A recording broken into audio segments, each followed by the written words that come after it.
السلام علیکم ورحمۃ اللہ تعالی وبرکاتہ۔ جامعہ رضویہ منظر اسلام کی یوٹیوب چینل ہم سبق درس نظامی میں آپ کا خیر مقدم ہے۔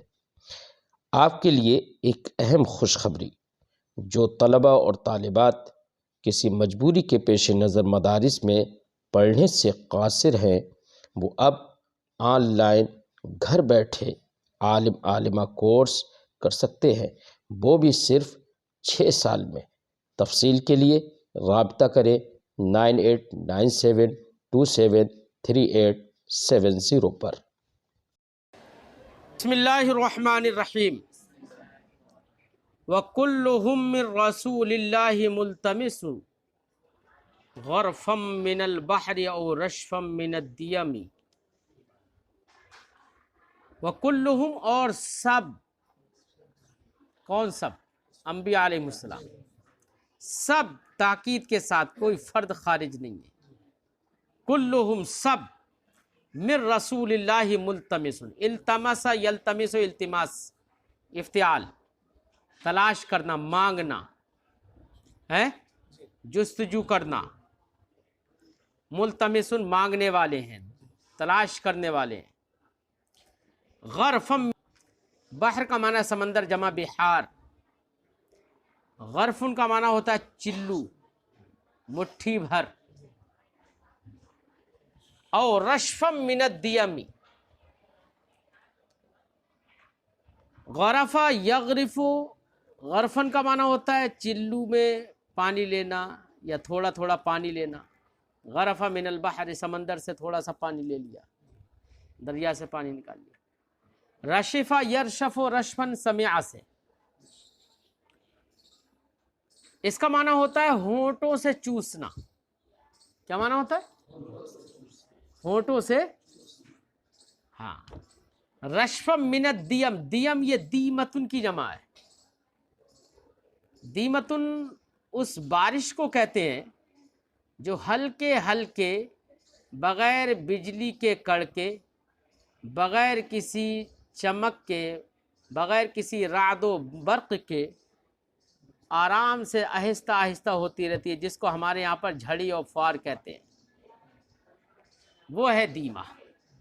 دیمتن جمع دیم، ایسی بارش، لگاتار ہونے والی بارش۔ اب فرماتے ہیں وَكُلُّهُم مِّن رَّسُولِ اللَّهِ مُلْتَمِسُ، سب کے سب اللہ کے رسول صلی اللہ علیہ وسلم سے مانگنے والے، سب اللہ کے رسول صلی اللہ علیہ وسلم سے مانگنے والے ہیں۔ کیا؟ غرفم من البحر، آپ کے دریائے علم کا ایک چلو۔ ایک چلو سمجھتے ہو نا، اردو میں بولتے ہیں چلو بھر پانی میں ڈوب کے مر جاؤ، ہے نا؟ تو غرفم من البحر، بحر سے مراد سرکار کا دریائے علم، کیونکہ ماقل میں علم اور کرم دو کا ذکر ہوا نا، تو بحر سے بحر علم ہے، بحر معرفت ہے۔ غرفم من البحر، سرکار کے بحر معرفت سے ایک چلو مانگتے ہیں۔ اور رشفم من الدیم، یا باران کرم سے فوہارے مانگتے ہیں۔ کیا؟ باران کرم سے فوہارے مانگتے ہیں۔ مطلب یہ ہے کہ انبیاء علیہ السلام بھی ہمارے نبی صلی اللہ علیہ وسلم ہی سے مانگتے ہیں۔ ہمارے نبی کے صدقے میں ہی ان کو نبوت بھی ملی ہے، علم بھی ملا ہے، معرفت بھی ملی ہے، کرم بھی ملا ہے نا؟ جب انبیاء ہمارے نبی سے بے نیاز نہیں ہے، تو ایک عام امتی بے نیاز کیسے ہو سکتا ہے؟ انبیاء جب بے نیاز نہیں ہے، اعلیٰ حضرت علیہ رحمت و رضوان نے کیا فرمایا؟ ہے خلیل اللہ کو حاجت رسول اللہ کی، وہ جہنم میں گیا جو ان سے مستغنی ہوا، ہے خلیل اللہ کو حاجت رسول اللہ کی، ہے نا؟ تو ہمارے نبی کی تو ضرورت سب کو ہی ہے۔ اب یہاں پر بحر اور دیم کا ذکر کیا۔ بحر سے مراد بحر علم ہے، یعنی علم، سرکار کے علم کو تشبیہ دی ہے ایک سمندر سے وفارت و کثرت میں، ایسے ہی سرکار کے جود و کرم کو تشبیہ دی ہے لگاتار ہونے والی بارش سے، اور تشبیہ دینے کے بعد مولانا مشبہ بہی کا استعارہ صراحتاً کر لیا ہے۔ تو بحر اور دیم کے اندر استعارہ تصریحیہ اصلیہ ہوگا، اور غرف اور رشف کا استعمال یہ ترشیح کہلائے گا۔ تو یہاں پر بحر اور دیم میں استعارہ تصریحیہ اصلیہ ترشیحیہ ہوگا، ٹھیک ہے۔ وواقفون لديه عند حدهم من نقطة العلم او من شکلة الحکم۔ واقفون کی ضمیر سے مراد کون ہے؟ دیگر انبیاء علیہ السلام۔ وقف یقف وقوفا، کھڑا ہونا ہے، رک جانا، چلتے چلتے کھڑا ہو جائے، بیٹھ کے کھڑا ہونا نہیں، بیٹھ کے کھڑا ہونا تو قیام ہوتا ہے، چلتے ہوئے رک جانا یہ ہوتا ہے وقوف۔ دونوں کھڑے ہونے میں فرق ہے، قیام کا معنی کھڑا ہونا بھی ہوتا ہے، وقوف کا معنی بھی کھڑا ہونا ہوتا ہے، لیکن دونوں کھڑے ہونے میں فرق ہے۔ قیام مقابل قعود ہے اور وقوف مقابل مشی ہے، سمجھے نا؟ ہاں، اس لحاظ سے فرق ہوگا۔ وَوَاقِفُونَ لَدَيْهِ عِنْدَ حَدِّهِمِ، بھیا کوئی حد، انتہا، غایت، منزل کا استعمال اس کے لیے کیا جاتا ہے جو راستہ چل رہا ہو، ہے نا، جو تو اسی لیے واقفونہ کی مناسبت سے حد کے لفظ لے کر آئے ہیں۔ من نقطۃ العلم، نقطہ کسے کہتے ہیں؟ ارے ہم اردو میں بھی نقطہ ہی بولتے ہیں، جو جیسے با کے نیچے ایک نقطہ، یعنی پوائنٹ جو ہوتا ہے، ایک جز جو ہوتا ہے۔ اب ہمارے یہاں پر تو چاہے اتنا موٹا نقطہ ہو جس کے ہزاروں ٹکڑے بن جائے اس کو بھی نقطہ کہہ دیں گے، لیکن ویسے نقطہ ہوتا ہے جزء لا یتجزا، نہایت چھوٹا وہ ٹکڑا جس کی تقسیم نہ ہو، اسے نقطہ کہتے ہیں، پوائنٹ ہے۔ او من شکلۃ الحکم، شکلہ کا معنی ہوتا ہے زبر زیر پیش سے جو صورت حاصل ہوتی ہے وہ شکلہ کہلاتی ہے، لیکن یہاں پر شکلتن سے مراد اعراب ہے، یعنی زبر زیر پیش ہے، ٹھیک ہے۔ حکم حکمتن کی جمع ہے۔ اب معنی ہوگا وَوَاقِفُونَ لَدَيْهِ عِنْدَ حَدِّهِمِ، سارے انبیاء ہمارے نبی کے سامنے، لدیہ نبی کے سامنے، سارے انبیاء ہمارے نبی صلی اللہ علیہ وسلم کے سامنے عند حدہم، اپنی حد پر کھڑے ہیں۔ کیا ہے؟ حد پر رکے ہوئے ہیں، سب کو تھوڑا تھوڑا ملا ہے ہمارے نبی کی طرف نسبت کرتے ہوئے، ان کے لیے ایک متعین حد ہے، اتنی ہے، چاہے علم کی ہو، چاہے حکمت کی ہو، معرفت کی ہو، ہے، کیونکہ ہمارے نبی سے زیادہ جاننے والا کوئی نہیں ہے، ہمارے نبی سے زیادہ علم والا کوئی نہیں ہے، ہمارے نبی سے زیادہ عمل اور تقوی والا بھی کوئی نہیں ہے۔ بخاری شریف میں اللہ کے رسول صلی اللہ علیہ وسلم نے ارشاد فرمایا، صحابہ اکرام سرکار کی بارگاہ میں پہنچے اور عرض کی کہ سرکار دو عالم صلی اللہ علیہ وسلم کے عبادت کے وغیرہ کے بارے میں پوچھا، تو ان کی سرکار کی عبادت کے بارے میں بتایا گیا، تو صحابہ اکرام نے عرض کیا، ارے سرکار تو معصوم ہے، اللہ نے ان کے تمام اگلے پچھلے گناہوں کو محفوظ، گناہوں سے انہیں محفوظ فرما دیا ہے، وہ اتنی عبادت کرتے ہیں، وہ اتنی عبادت کرتے ہیں، تو میں تو معصوم بھی نہیں ہوں، مجھے اس سے زیادہ کرنے کی، عبادت کرنے کی ضرورت ہے۔ تو کسی نے کہا کہ میں تو اب پوری رات بیدار رہوں گا، پوری رات شب مطلب عبادتیں کروں گا۔ کسی نے کہا میں تو ایک دن بھی افطار نہیں کروں گا، روزہ لگاتار رکھوں گا، ہے نا، اس طریقے سے کہا۔ سرکار ناراض ہوئے، غضب نہ ہو۔ راوی فرماتے ہیں کہ سرکار کے چہرے پر غصہ ظاہر ہوا، سرکار کا چہرہ مبارکہ سرخ ہو گیا، اور سرکار نے فرمایا کہ ارے تم یہ سوچ رہے ہو کہ صرف عبادت کی بنا پر کثرت عبادت کرو گے؟ بات تو صحیح ہے، تقرب اللہ کا جو سب سے اہم ذریعہ ہے وہ عبادت، یہی سب چیزیں ہیں، لیکن فرماتے ہیں کہ اگر سرکار نے فرمایا لیکن اگر تم شب و روز بھی کرو، سرکار نے منع فرما دیا، صوم وصال سے منع فرما دیا، تو سرکار نے صوم وصال وغیرہ ان سب چیزوں سے منع فرمایا. سرکار نے ارشاد فرمایا کہ میں تم میں اللہ کی معرفت سب سے زیادہ رکھتا ہوں. انا اعلمکم باللہ، تم میں سب سے زیادہ معرفت الہی مجھ کو حاصل ہے. اور سرکار نے آگے فرمایا وَأَنَا أَتْقَاكُمْ، اور میں تم میں سب سے زیادہ تقوی اختیار کرنے والا ہوں. ہے نا؟ یہاں تو علامہ بوصیری علیہ رحمہ فرماتے ہیں کہ دیگر انبیاء بھی ہمارے نبی کے سامنے ایک حد پر ہیں، تو ایک عام امتی کی کیا مجال. اور صریح حدیث بخاری کی جو میں نے ابھی مفہوم بتایا، یہ بخاری کی حدیث ہے، کتاب العلم میں ہے، یہ نہیں کہ کتاب الایمان میں ہے. یہ تو اس میں نبی کریم خود فرماتے ہیں کہ میں تم میں سب سے زیادہ عمل کرنے والا بھی ہوں، تم میں سب سے زیادہ تقوی و طہارت والا بھی ہوں، سب سے زیادہ معرفت الہی رکھنے والا بھی ہوں. جب نبی خود اپنی زبان سے فرما رہے ہیں تو وہ امتی ہی کیا ہوگا جو یہ کہے کہ ایک امتی بھی کبھی کبھی عمل میں نبی سے بڑھ جاتا ہے. وہ امتی ہی کہاں ہوگا. ہے بات سمجھ آئی؟ علامہ بوصیری علیہ رحمت و رضوان، بزرگوں کے عقائد تو یہی تھے. کچھ حدیثیوں نے، نئے لوگوں نے، انہوں نے اہل حدیث جو کہا ہے نا، تو حدیث منسوب الی اقوال النبی نہیں، اہل حدیث ہے اہل جدید. حدیث کا معنی جدید بھی آتا ہے. وہ حدیث اہل و حدیث زمان ہے، وہ جدید زمان، نئے دور کے پیدا ہو گئے، ہے نا. ہاں، نوپید ہیں وہ. بزرگوں کے تو یہی اقوال ہیں، یہی خیالات ہیں، یہی عقائد ہیں ان کے.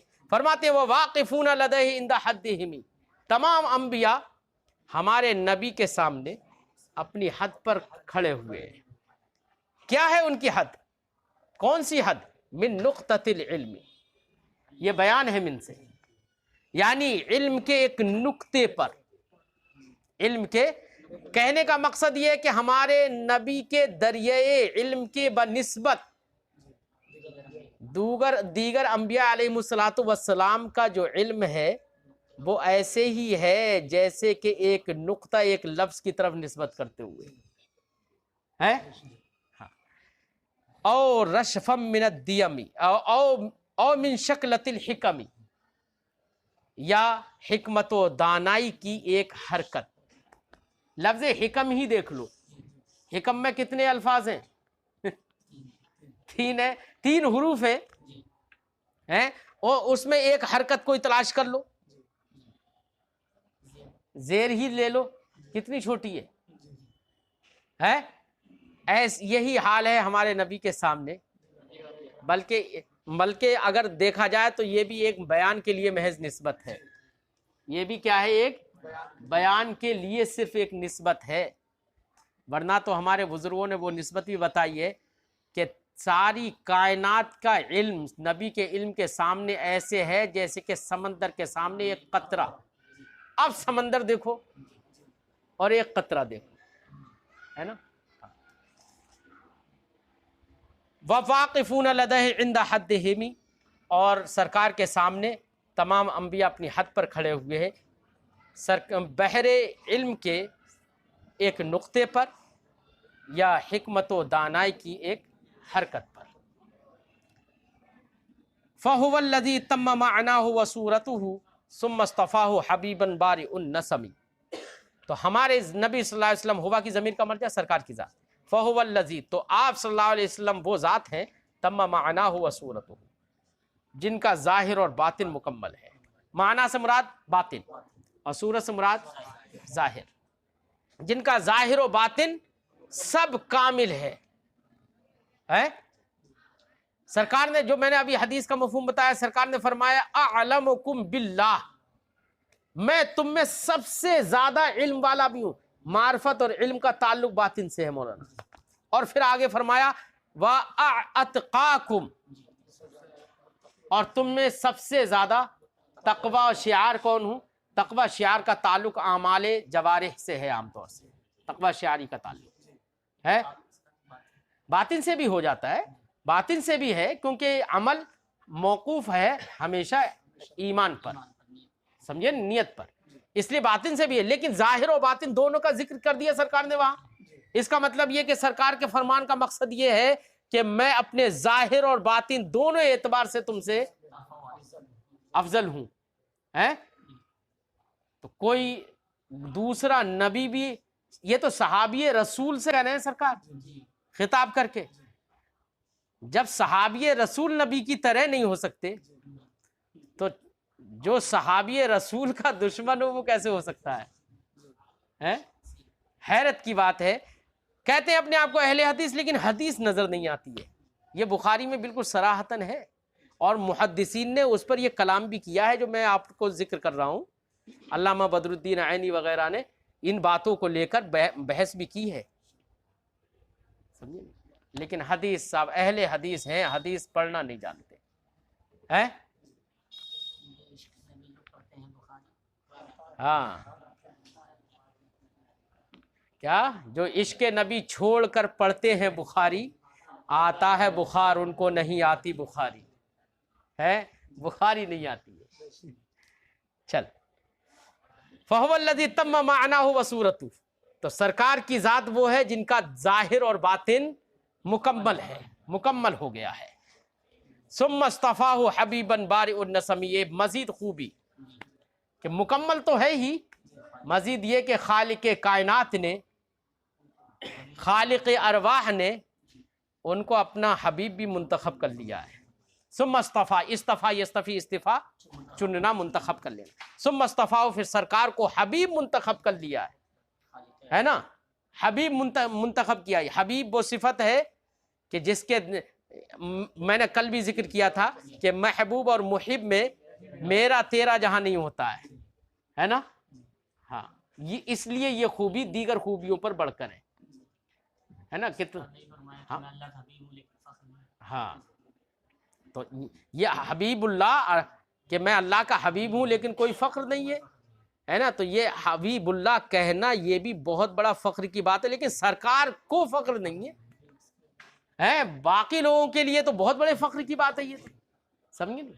تو فخر یہ کہنا کہ لیکن مجھے فخر نہیں ہے، یہ اشارہ کرتا ہے اس سے بھی بڑے بڑے سرکار کے اوصاف ہیں، اور حبیب اللہ کا ذکر کرنا یہ بتا رہا ہے کہ یہ فی نفسی ہی بہت بڑا منصب ہے، فی نفسی ہی بہت بڑا منصب ہے۔ چلیے، منزہ عن شریک فی محاسنہ فجوہر الحسن فیہ غیر منقسم، نبی نزہ ینزہ، تنزیہ کا معنی صاف ستھرا ہونا، پاکیزہ ہونا، الگ ہونا، مبرہ ہونا، جدا ہو جانا۔ منزہ، آپ صلی اللہ علیہ وسلم، مبتدا محذوف ہے، ہوا منزہ، ایجاز حذف ہے، منزہ عن شریک فی محاسنہ، حسن کی جمع محاسن، خوبیاں، آپ صلی اللہ علیہ وسلم اپنے محاسن میں اور اپنے فضائل و کمالات میں شریک سے جدا ہیں، الگ ہیں، کوئی شریک نہیں ہے آپ کا، کوئی شریک نہیں ہے آپ کا، آپ تو بالکل سب سے الگ ہے، کوئی آپ کا شریک نہیں۔ فجوہر الحسن فیہ غیر منقسم، تو جوہر حسن ان میں سرکار کے اندر نہیں، جوہر حسن فیہ غیر منقسمی، سرکار کے اندر جو جوہر حسن ہے وہ منقسم نہیں ہے۔ اس سے اشارہ تو اصطلاح کی طرف بھی کر دیا انہوں نے کہ جوہر تو وہ ہوتا ہے جو منقسم نہیں ہوتا ہے، یہاں پر وہ جوہر حسن ہے جو منقسم نہیں ہے۔ یک نے جس کو یک بنایا آپ ہے، مصطفیٰ کی ذات، مصطفیٰ ذات یکتا آپ ہے، یک نے جس کو یک بنایا آپ ہے، تاج الشریعہ کا کلام ہے شاید، تو یک نے جس کو یک بنایا ہے نا، خوبی کی بات ہے، مطلب اس لفظ میں بھی خوبی ہے، یک نے جس کو یک بنایا آپ ہے نا، کہ جیسے خدا تعالی اکلوتا ہے، اکیلا ہے، اس نے اپنے محبوب کو بھی اکلوتا ہی بنایا ہے، یک نے جس کو یک.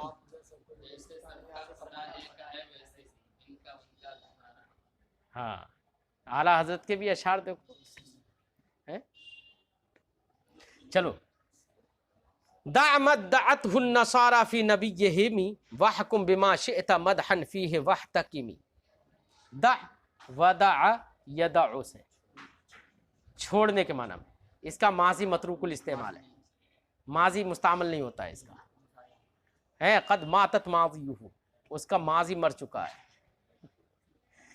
دع اسی سے فعل امر ہے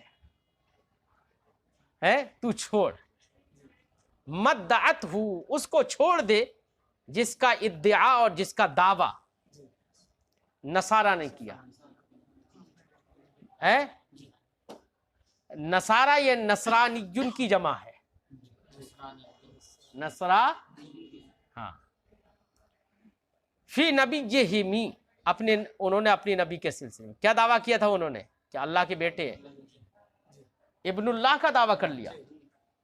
مسلمانوں، دع مدعته النصارى فی نبیہم، ہمارے نبی تو ان کے نبی جو حضرت عیسیٰ علیہ السلام ہیں ان سے بھی کہیں زیادہ فضائل و کمالات والے ہیں، اس کے باوجود ہم مسلمان ہیں، ہم اپنے نبی کو خدا جیسا نہیں کہہ سکتے ہیں، ہم اپنے نبی کو خدا جیسا نہیں کہہ سکتے. یہ ہے عقل مندی کی بات کہ ہر چیز کو اس کے جگہ میں، اس کے درجے میں رکھنا ہے. دع مدعته النصارى فی نبیہم، نصارہ نے اپنے نبی کے سلسلے میں جو دعویٰ کیا اس کو تم چھوڑ دو. وَاحْكُمْ بِمَا شِئْتَ مَدْحًا فِيهِ وَاحْتَكِمْ، نصارہ نے جو دعویٰ کیا وہ نہیں کرنا ہے، وہ لائق تعریف نہیں ہے بات ہے. اس کو چھوڑ کر جو تعریف کرنا چاہو اللہ کے رسول کی وہ تعریف کرو، مضبوط تعریف کرو، خوب مضبوط و مستحکم کرو تعریف. جو تعریف کرنا چاہو، بس اسے خالق مت کہو، نبی کی ذات کو خالق مت کہو. اس کے سوا جو الوہیت میں شرک پیدا کرے، الوہیت میں شرک کا اشارہ کرے، جو وہ ہمیں ثابت نہیں کرنا. اس کے سوا جو تعریف کرنا ہے سرکار کی کرو، ہے نا. اعلیٰ حضرت علیہ رحمت و رضوان نے فرمایا کہ لیکن رضا نے ختم سخن اس پہ کر دیا، خلق کا آقا کہوں تجھے، خلق کا آقا کہوں تجھے، خالق کا بندہ، خلق کا آقا کہوں. تو نصارہ نے جو دعویٰ کیا وہ ہمیں نہیں کرنا ہے. دع مدعته النصارى فی نبیہم، نصارہ نے اپنے نبی کے سلسلے میں جو دعوے کیے ان کو چھوڑ دو، ان کو چھوڑ دو بالکل. وَاحْكُمْ بِمَا شِئْتَ مَدْحًا، اور بطور تعریف سرکار پر جو حکم لگانا چاہو، وہ تعریف، سرکار کی تعریف کرتے ہوئے حکم لگا دو کہ سرکار یہ بھی ہیں وہ بھی ہیں. اور کبھی اعلیٰ حضرت نے تو کمال ہی کر دیا، کیا کیا ہیں، میں کیا کیا کہوں تجھے، کیا ہے وہ، سرور کہوں کہ مالک و مولا کہوں تجھے، کا گلے زیبا کہوں تجھے. اور وہ والا شعر، تیرے تو وصف عیب تناہی، عیب تناہی، دیکھو یہاں پر اضافت دیکھو دھیان سے، تیرے تو وصف عیب تناہی. اگر منحصر کریں کہ اتنے اوصاف ہیں تو یہ بھی ایک عیب ہے نا. تیرے تو وصف عیب تناہی سے ہیں بری، حیران ہوں میرے شاہ میں کیا کیا کہوں تجھے. سمجھے؟ اعلیٰ حضرت نے تو تعریف کرنے میں مطلب بیان کا جواب ہی نہیں ہے، کوئی جواب ہی نہیں ہے اعلیٰ حضرت کی تعریف کا، نعت گوئی کا. بس جواب اس کے لیے نہیں ہے جو اس میں غور کرے. اور جو نہیں پڑھنے والے ہیں وہ بیچارے جب مجبور ہو گئے کہ یار کیا کرے، ہمارا کوئی امام نہیں ہے، تو اب آج کے وقت میں بھی مجدد الف ثانی کے نعرے لگاتے ہوئے جاتے. ارے ہم منع تھوڑی کر رہے ہیں، خوب لگاؤ مجدد الف ثانی کے نعرے، ہم نہیں منع کر رہے ہیں، ہم خود بھی لگاتے. سمجھے نہیں؟ لیکن تم دشمنی میں لگا رہے ہو، اعلیٰ حضرت کا نام نہیں آ جائے کہیں ہے، مسلک اعلیٰ حضرت نہ کہہ کے کہیں ایسا نہ ہو کہ یار مسلک اعلیٰ حضرت کہنا پڑ جائے، تو مسلک کا اظہار کرنے کے لیے مسلک امام اعظم، یہ بے وقوفوں کو یہ نہیں پتا ہے کہ مسلک اعلیٰ حضرت یا مسلک اہل سنت عقائد کا نام ہے، اس کا تعلق عقائد سے ہے یا عمل سے ہے، یہ نہیں پتا چلا۔ امام اعظم علیہ رحمت و رضوان کا مذہب و مسلک وہ عمل کے طور پر تھا، وہ عمل ہے، اور یہاں پر مسلک اہل سنت کا مرادف مسلک اعلیٰ حضرت ہے نا، تو مسلک اعلیٰ حضرت کا تعلق عقیدے سے ہوگا نا۔ اب بے وقوفوں کو یہ نہیں پتا، تو جہالت کچھ بھی کروا دیتی ہے، سمجھے نہیں؟ دعوت دعتہ النصارى فی نبیہم، نصارہ نے اپنے نبی کے سلسلے میں جو دعوے کیے ان کو چھوڑ دو، وحکم بما شئت مدحا فیہ واحتکمی، اور سرکار کے سلسلے میں تعریف کے طور پر جو حکم لگانا چاہو وہ لگا دو، واحتکمی، اور مضبوط حکم لگاؤ، وہ مبالغہ نہیں ہوگا مولانا، ہے نا؟ تو وحکم اور احتکمی کے درمیان جناس اشتقاق ہے، ٹھیک ہے۔ وانسب الی ذاتہ ما شئت من شرفی وانسب الی قدرہ ما شئت من عظمی، نسب ینسب، نسبت کرنا سرکار کی ذات کی طرف جتنے شرف و کمال کی نسبت کرنا چاہو تو کر دو، وہاں تو حد ہی نہیں ہے۔ وانسب الی قدرہ ما شئت من عظمی، جتنی عظمت و رفعتوں کی ان کی طرف نسبت کرنا چاہو ان کے قدر و منزلت کی طرف کر دو، کوئی مبالغہ نہیں ہوگا وہ، ہے؟ میں کیا کیا کہوں تجھے، حیراں ہوں میرے شاہ میں کیا کیا کہوں تجھے۔ وانسب الی ذاتہ ما شئت من شرفی، سرکار کی ذات کی طرف جو بھی شرف، عظمت نسبت کرنا چاہو، منسوب کرنا چاہو کر دو۔ وانسب الی قدرہ ما شئت من عظمی، اور سرکار کے قدر و منزلت اور مرتبے کی جانب جن عظمت و رفعتوں کی نسبت کرنا چاہو تو کر دو، مبالغہ نہیں ہوگا وہ، تو ونسب کے درمیان جناس اشتقاق ہے، شئتا شئتا کے درمیان میں بھی ہے، ٹھیک ہے نا، اور ذات اور قدر دونوں کے درمیان میں بھی تقابل ہے، ٹھیک۔ ایسے ہی عظم اور شرف تھوڑا سا تقابل تو ہے، اگرچہ ضد نہیں ہے وہ، عز و شرف نہیں، وہ قدر و منزلت سے تعلق ہے اس کا۔ تو کل ملا کر طباق یہاں پر صنعت مقابلہ بھی ہے، ٹھیک ہے، اور جناس اشتقاق تو موجود ہے، ایسے شئتا شئتا میں بھی ہے۔